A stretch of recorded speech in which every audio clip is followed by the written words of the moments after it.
আজি মিনি ব্লগটো আৰম্ভ কৰিছোঁ মাজুলীৰ পৰা। মই প্ৰণৱ আৰু ভণ্টিহঁতৰ পৰিয়ালটো অকণমান ওলাই গৈছোঁ।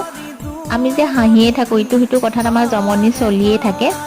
আৰু এয়া হৈছে মাজুলীৰ ৰাস্তা, চাৰিওফালে সেউজীয়া সেউজীয়া। সেইকাৰণে মোৰ বহুত বেছি ভাল লাগে মাজুলীৰ ৰাস্তাবোৰ। আৰু এয়া আমি পালোগৈ ফুলনি চাৰিআলি। চিধা গ'লে কমলাবাৰী পায় আৰু এইফালে গ'লে আমাৰ সোঁ চাইড হ'ব আৰু জেঙেৰাই মুখ আৰু ধেমাজি পায়। আমি ফুলনি চাৰিআলিত ঘূৰি এজনী বেমাৰী, প্ৰথমতে বেমাৰীজনী দেখাই ল'লোঁ। বেমাৰীক অকণমান শুশ্ৰূষা কৰি লৈছোঁ, তাৰপিছত ইফাল সিফাল ঘূৰি ফুৰিছোঁ এতিয়া বজাৰ। তাৰ পাছত আমি কিবা কিবি বজাৰ কৰি ল'লোঁ।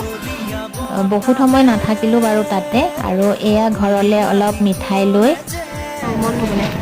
বজাৰ চজাৰ লৈ ঘৰলৈ উভতিলোঁ।